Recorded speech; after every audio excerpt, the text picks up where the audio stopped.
Assalamualaikum warahmatullahi wabarakatuh. Perkenalkan nama saya Kemas Muhammad Nurul dengan akun 2201109. Jadi pada hari ini saya akan melakukan series lab pembacaan hasil EKG.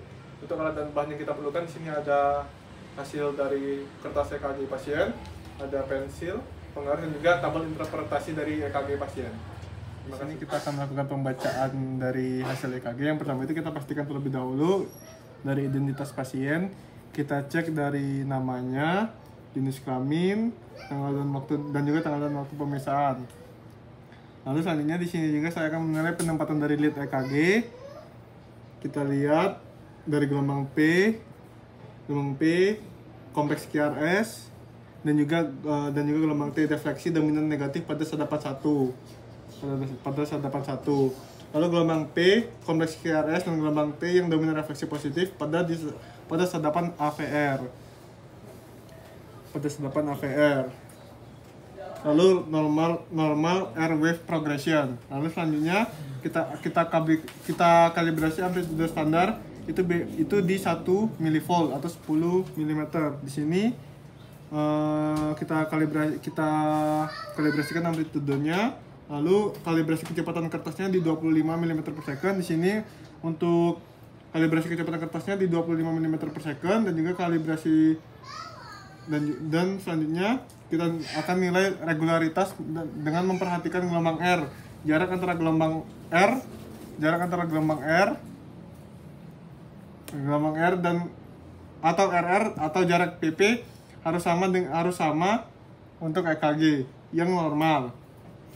Kita hitung dari jarak gelombang RR ataupun PP itu harus sama apabila itu adalah EKG yang normal. Lalu selanjutnya kita menilai heart rate atau laju jantung. Yang pertama itu menggunakan kotak sedang atau besar khusus untuk EKG dengan irama reguler. Rumusnya itu 300 dibagi dengan jumlah kotak sedang dari interval RR. Menggunakan kotak kecil khusus untuk EKG dengan irama reguler. Rumusnya 1500 dibagi jumlah kotak kecil antara RR interval. Lalu menggunakan 6 detik dapat digunakan untuk irama reguler maupun irreguler. Hitung kompleks QRS dalam 6 detik biasanya di lead 2. Lalu hitung kompleks QRS yang ditemukan dikalikan 10. Lalu selanjutnya di sini saya akan menilai ritme sinus atau non sinus. Irama sinus yaitu selalu ada pada gelombang P yang diikuti oleh satu kompleks QRS dan satu gelombang T. Lalu selanjutnya di sini kita akan analisis untuk kita menilai gelombang P dari kontur atau morfologi, konfigurasi, durasi, dan juga amplitudo.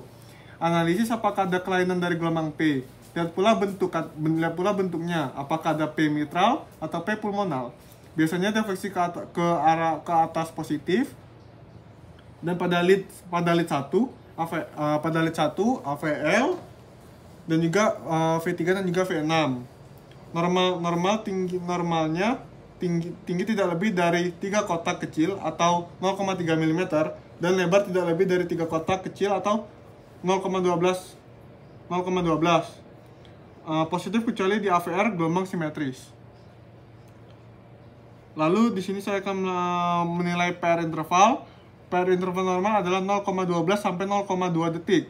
Jika PR interval memanjang, dicurigai adanya AV block. Lalu menilai morfologi dari gelombang Q. Lebar gelombang Q normal kurang dari 0,04 detik, tinggi kurang dari 0,1 mm.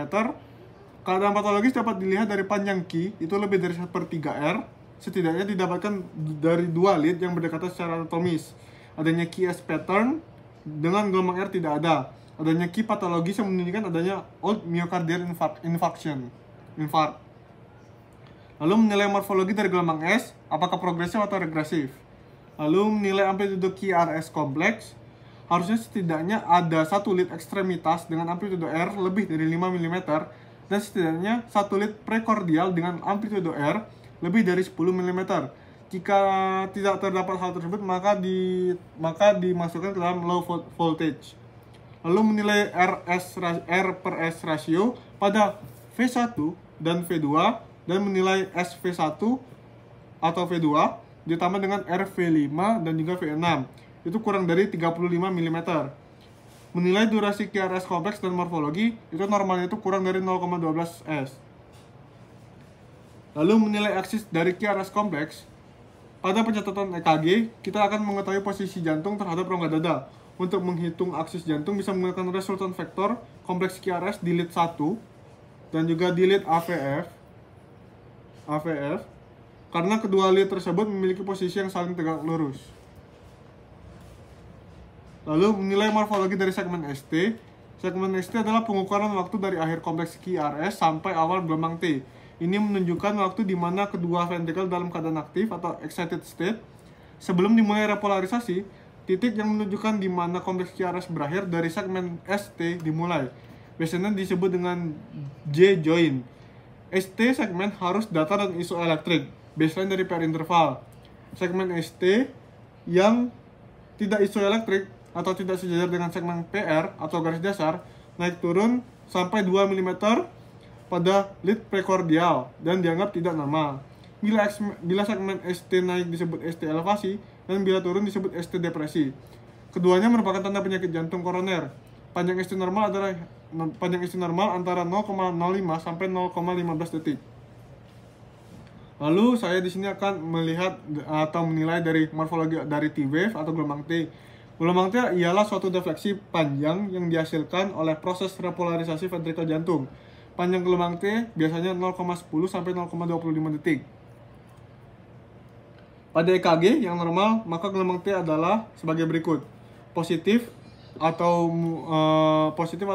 mengarah ke atas di lead 1 dan juga lead 2, dan mendatar atau bifasik atau negatif di lead 3. Lalu negatif atau inversi di AVR dia akan mengarah ke bawah, dan positif atau negatif atau bifasik pada AVL.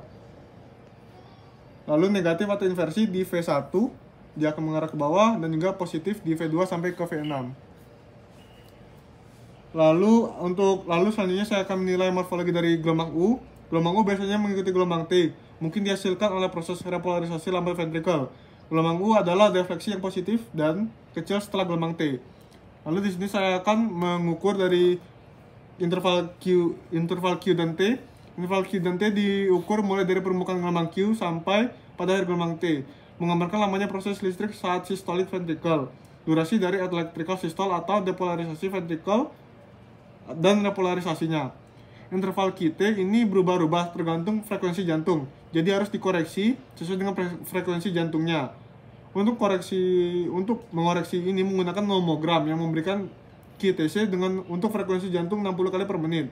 QTC normal pada laki-laki tidak boleh lebih dari 0,42 detik dan pada wanita tidak boleh lebih dari 0,45 detik. Lalu untuk kesimpulannya, pada hasil elektrokardiografi pada pasien ini alhamdulillah semuanya normal. Alhamdulillah, untuk pembacaan hasil EKG pasien sudah selesai. Saya akhiri dengan alhamdulillah. Wassalamualaikum warahmatullahi wabarakatuh.